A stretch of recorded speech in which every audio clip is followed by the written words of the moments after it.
สบายดีพ่อแม่พี่น้อง FC เบิร์ดทุกคนทุกท่านเนาะ FC น้องบุญเพ่งน้องบุญมีสาลอยพ่อใหญ่เกิ้งเมื่อนี้หันบ้าว่างมาตั้งแต่บ้านสายฟ้าเนาะก็คือมาแต่บ้านสายฟ้าแหละอยากเห็นบุญเพ่งไปโรงเรียนเนาะก็เลยแวะเข้าไปแล้วเพิ่นบ่อยู่เนาะก็เลยมาพี่เลยทุกคนเนาะก็เลยว่าบุญเพ่งกับสายฟ้าก็บ่จะให้มาแหละแต่ว่าบ้าว่างก็อยากมาถ่ายทางนี้เนี่ยให้ FC ได้เห็นเนาะใครมีความคิดเห็นจังใดก็คอมเมนต์มาได้เนาะพี่น้องเดี๋ยวเบิ้งคลิปไปนำกับเบิ้งโฆษณาให้บ้างเด้อ FC เด้อขอขอบพระคุณหลายๆพ่อแม่พี่น้องมาพอดีเลยพ่อแม่พี่น้องไปหาเขียดอีกแหละเจ้าไอ้สิถามเจ้าก่อนเด้อสบายดีป้าลุงก้อนนี่เลยป้าเท่าคือมือคือแทนนี่เบิ่งตะเวนมันมาทางนี้เนาะโอเคนี่เปล่าเดี๋ยวไอ้ถามก่อนเอานั่งนี่ได้บ่นั่งนี่ได้บ่อ้าวสิไปเชื่อแล้วบัดนี้เมื่อนั้นจะไปใช้แหละไอ้ไปหายุงเหียนบ่เห็นเลย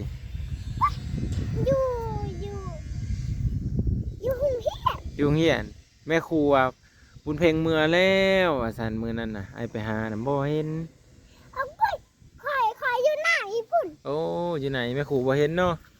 เจ้ากินข้าวยุงเหียนนะมื้อน่ะเจ้าได้ไปโรงเรียนได้กินข้าวยุงเหียนอยู่บ่ได้ฮู้อยู่บ่นักเรียนมีจักคนยุงเหียนน่ะ3 คนหลายมื้อนี้ได้บ่ได้ไปนะมื้อนี้เป็นหยังฝนตกแต่เช้าแล้วบ่ได้ไปบ่ตอนแรงได้เจ้าบ่ไปนะมันแดดแหละตอนแรงก็บ่ไปโอ้ยสิได้เป็นนักเรียนเก่งอยู่บ่นี่ไปทุกคนเดี๋ยวสิเฮาไปถามเพิ่นเนาะจังน้อยไปพี่น้องเอ้ยเพิ่นกินข้าวกินน้ำแล้วบ่นี่หั่นหรือว่าจะได้เนาะคือมีรถจักรจอดไว้คันหนึ่งทุกคนรถจักรเพิ่นเลยเด้อันนี้เด้รถจักรผู้ใดเห็นเบิ่งได้สิไปสอบถามนำกันเบิ่งป้าติโทกินข้าวกินปลาแล้วบ่นี่บ่สบายดีเอาเลยเชิญแซ่บเด้อบ้ากินซีนบ่นี่บุ้ยกินซีนกับอีหยังอ่ะนี่กินซีนกับแม่ลอยได้ซีนมาแต่เซอร์เด้โอ้ไปกวดบุญมีบุญมีสบายบ่แม่คอยปกแขนมาหาบ่ได้กินซีนดิบตีครัวแล้วแต่ว่าเดี๋ยวเป็นกับครัวซีนเด้ไม่เป็นน้องดีแล้วกินซีนดิบจะน้อยผัดเจ็บท้องเจ็บไส้อีกเนาะฮักกะมาเลยป้าบุญเพ่งคือได้เงินลายแท้เงินซื้อนมมาฮะไม่ร้อยเอาเฮอบ่หรือพ่อใหญ่เกิ้งเอาเฮอพอจะเพ็ดงะได้เงินไว้ซื้อขนมแล้วเนาะไปโรงเรียนเนาะวันนี้ไม่ได้กินน้ำมูแล้วซื้อขมูกินแล้วได้เงินเนาะตอนบ่มีเงินแล้วกินน้ำมูมีเงินแล้วซื้อขมูกินไปจะบ่โรงเรียนตอนแรงไปบ่จะสั้นแหละจึงเป็นนักเรียนเก่งฮะเห็นอยู่จะน้อยเนาะแม่แหละก็ต้องไปน้ำมูแล้วสิไปผู้เดียวแล้วก็ไม่ได้เลยยานได้บุญเพ่งเลยจะได้เขาไปจับเด็กน้อยให้เด้อเลยกันเห็นรถใหญ่มาก็แล่นเข้าป่าเราเด้ออย่าไปย่างตามทางเลยเขาอุ้มเพื่อนนั่นเลยแล้วเด้ไม่ได้เห็นพญายเกิ้งเลยแหละพุ่นทางพุ่นกะฮะกะมาบุญมีจ้ามีสบายไว้เลยพุ่นน่ะมันมีก็ได้สบายดีดูจื้อจะว่าสบายดีแนวเลยสบายดีมันมีก็ได้เนาะมันมีก็ไม่สบายไปน้องเลย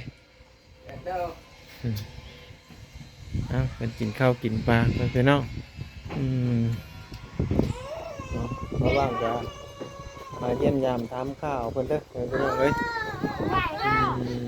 ไปแล้วบ่ฮะเฮ้ยอย่าให้กินแล้วเขาแม่ๆแล้วพอไปแล้วก็ให้เนี่ยทางนั้นเนาะ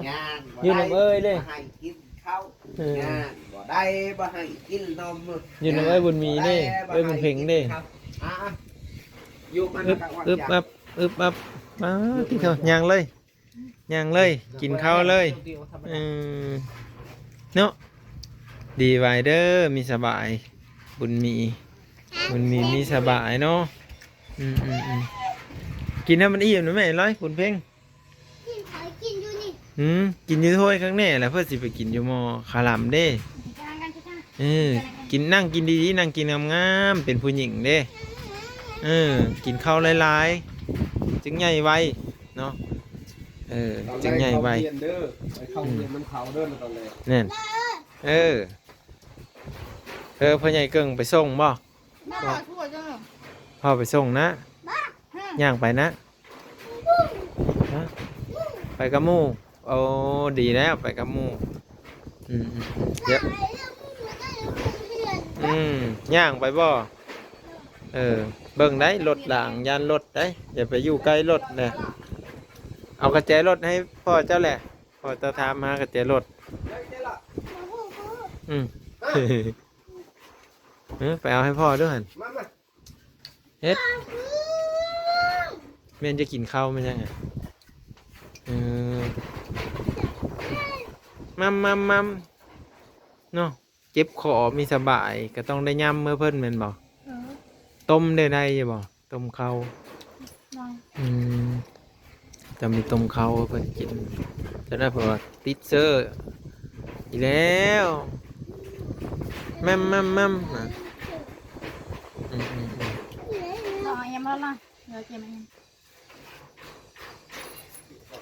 มีเพชรบ่จะได้เพราะว่าเพชรจะกินไม่ได้แล้วเนาะบุญมีเนาะกินข้าวหลายๆใหญ่ไวๆแข็งแรงบุญมีเอ้ย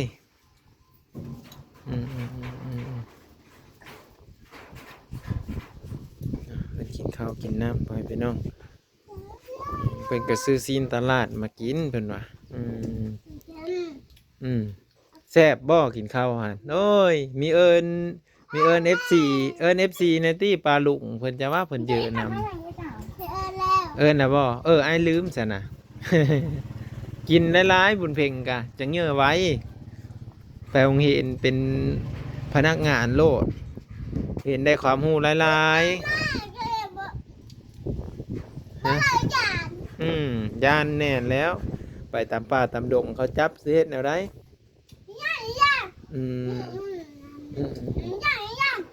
เพิ่นเลิกจะอยู่เหอะในดำฮะเพิ่นเลยว่าอยู่เหินชาวดำนะเพื่อนนุชอะไรวะเอ้ยเรานั่นนะโอ้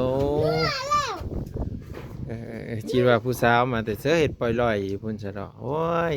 ลูกนายสร้างมาแล้วผัดเนาะกินแล้วข้าวอิ่มแล้วกินน้ำท่าแม่กินน้ำแม่กินข้าวแล้วกินน้ำจะ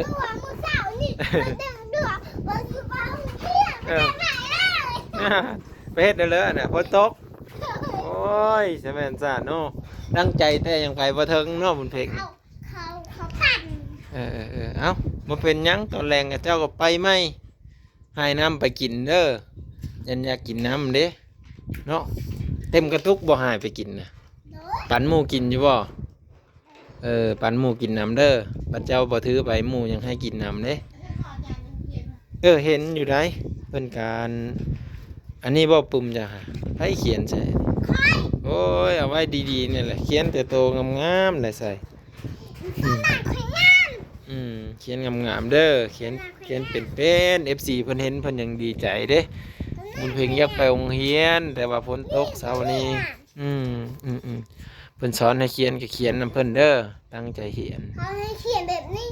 เจ้าจังสิมีความรู้คอยเขียนเขาให้เขียนแบบนี้แล้วมาดูเอาค่อยๆเขียนไปเฮิงๆกับเป็นดอกเห็นเพิ่นตอนเช้า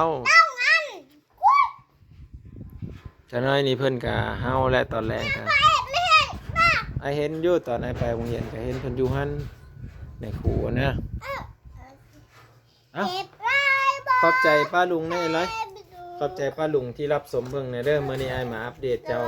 โดยตั้งใจไปโรงเรียนคักแน่น้องบุญ ไป เพ็ กั ง บน้ำพากันเด้อ เอาไปเนาะเพิ่นก็ได้ทงงามๆนะพี่เอ้าบุญมีไปกินข้าวคือเก้าอะไรแม่ย่ำข้าวเฮ้อทุกคนเอ้ยเพิ่นก็หากนมาแต่เมืองชนบ่ทันได้ต้มข้าวลูกจะกินข้าวก่อนก็เอาข้าวให้กินก่อนเนาะสลอยเนาะเอามั่มๆไปแล้วมั่มจบกินหลายๆเด้อใหญ่ไหวเด้อ โอเคเลย อืม โอเค เนาะวิดีโอหน้าพอกันใหม่ปลาลุงเอ้ย FC ทุกคนทุกท่านมาบางขอขอบพระคุณกินมียังดีมาบางขอบพระคุณเบิร์ดทุกคนที่รับชมอย่ามันพูดเด้ออย่าเอาไว้ตนแน่มันพูดได้เขาจีบปฏิฮะเนี่ยอิ่มแล้วแต่ว่าอิ่มแล้วเอาบายบายผมเพลงบายบายเนาะวิดีโอหน้าพอกันใหม่ทุกคนขอบพระคุณเบิร์ดทุกคนเอาน้ำให้น้องเนี่ยน้องอยากน้ำเด้อไว้เอาน้องเพชรนะเอานำความไปได้นะน้องเพชรได้ฮะค่อยกินค่อยกินมือก็เด้อบายบายเด้อบายบาย เดี๋ยวใช่น้องเดี๋ยวใช่น้องทันจ